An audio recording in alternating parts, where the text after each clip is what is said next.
শিক্ষা ও কাজের দাবিতে এবং সমাজ থেকে নেশার করাল গ্রাস দূর করার আহ্বানকে সামনে রেখে রবিবার বরদলি কৃষ্টি ভবনে অনুষ্ঠিত হয় ডিওয়াইএফআই এর ডুকলি বিভাগীয় কমিটির কনভেনশন। সভায় সভাপতিত্ব করেন ডুকলি বিভাগীয় কমিটির সভাপতি গৌতম ঘোষ। বক্তব্য রাখেন হিমগ্নরাজ ভট্টাচার্য, নবারুণ দেব, সপ্তর্ষি দেব, সোনামণি টুডু এবং ডুকলি বিভাগীয় কমিটির সম্পাদক শুভঙ্কর মজুমদার। বক্তারা যুব সমাজের শিক্ষা, কর্মসংস্থান, গণতান্ত্রিক অধিকার রক্ষা এবং নেশার বিরুদ্ধে ঐক্যবদ্ধ আন্দোলন গড়ে তোলার উপর গুরুত্ব আরোপ করেন। তারা যুব সমাজকে ডিওয়াইএফআই এর সদস্য হয়ে এই আন্দোলনে সামিল হওয়ার আহ্বান জানান। কনভেনশনে বিভাগের বিভিন্ন প্রান্ত থেকে বিপুল সংখ্যক যুবক যুবতী অংশ নেন। অনুষ্ঠানে আগত অতিথি ও নেতৃত্বদের ভগৎ সিং এর প্রতিকৃতি সম্বলিত স্মারক উপহার দিয়ে সম্মাননা জানানো হয়।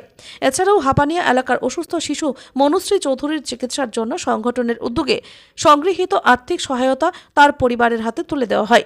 মানবিক এই উদ্যোগে উপস্থিত সকলেই সাধুবাদ জানান। Bureau report, Tripura news Bangla.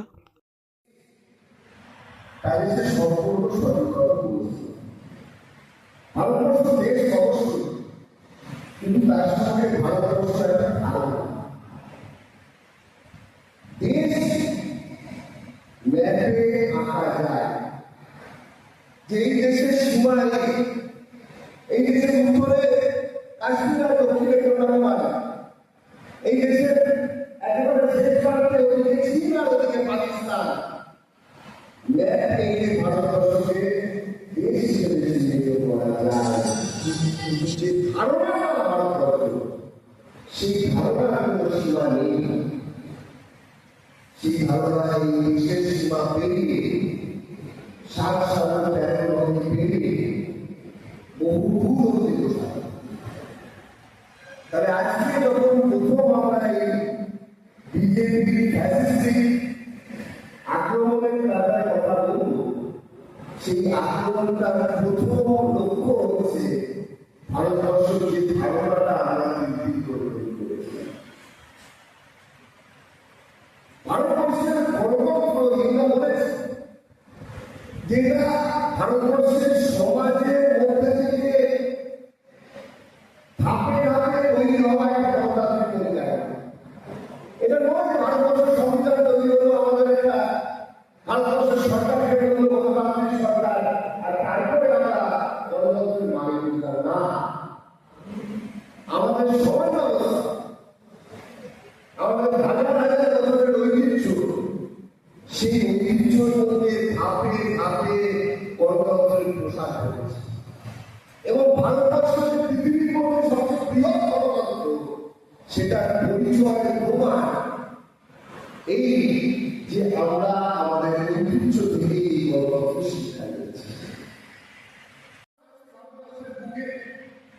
যে ধারণা ভারতবর্ষের গণতন্ত্রকে এগিয়ে নিয়ে যায়, সেই ধারণা সবচেয়ে বড় সংশোধন নাম আরএসএস। আর এই আরএসএস কারা? আরএসএস হচ্ছে নাথুরাম গডসের সংগঠন। সেই নাথুরাম গডসে যে মহাত্মা গান্ধীকে একেবারে সামনে থেকে পয়েন্ট ব্ল্যাঙ্ক রেখেছে করে মারতে। এবং আজকে ভারতবর্ষের জনগণ মহাত্মা গান্ধী তাকে আমরা চিনি। বিশ্ব দরবারে ভারতবর্ষকে পরিচিত করবার ক্ষেত্রে দাঁড়িয়ে মহাত্মা গান্ধীর একটা বড় ভূমিকা। আরএসএসকে যদি বুঝতে হয়, চিনতে হয়, তবে যারা খুন করলো, সেই নাথুরাম গডসের নামে মন্দির হচ্ছে নাগপুরে, আর সেই মন্দির তৈরি হচ্ছে আরএসএস। তাহলে যে ধারণা ভারতবর্ষে তৈরি করতে মহাত্মা গান্ধীরা তাদের সারা জীবন প্রতিকার করেছে, আর সেই গান্ধীজিকে যে মানল, তার নামে 2000 সালের পরে নাগপুরে আরএসএসের হেডকোয়ার্টারের কাছে মন্দির তৈরি হয়েছে। আজকে সামগ্রিকভাবে যে সমাজ ব্যবস্থার আবির্ভাব আরএসএস ঘটাচ্ছে পশ্চিমবাংলায়, সারা দেশে, ত্রিপুরায়, সেটা বিপদের সঙ্গে। যে দেশটাকে আমরা চিনেছি, জেনেছি, সেই দেশটাকে পাল্টে দিতে চাইছে, বিভাজন করতে চাইছে। কারণে যে কারণে আমাদের আশা, এই যে ট্রাইবাল কনভেনশন হলো আমাদের কেন্দ্রীয় কার্যনির্বাহী কমিটি ত্রিপুরার এক্সাম্পল ধরলেন আমাদের এখানকার কর্মীরা চাইবারের ইস্যু, সেই ইস্যু চাইবারের হলেও এই রাজ্যে সেই ইস্যুর সঙ্গে লড়াইরা লিখিতভাবে আন্দোলন করছে এবং সেই আন্দোলনের মধ্যে দিয়ে এই রাজ্যে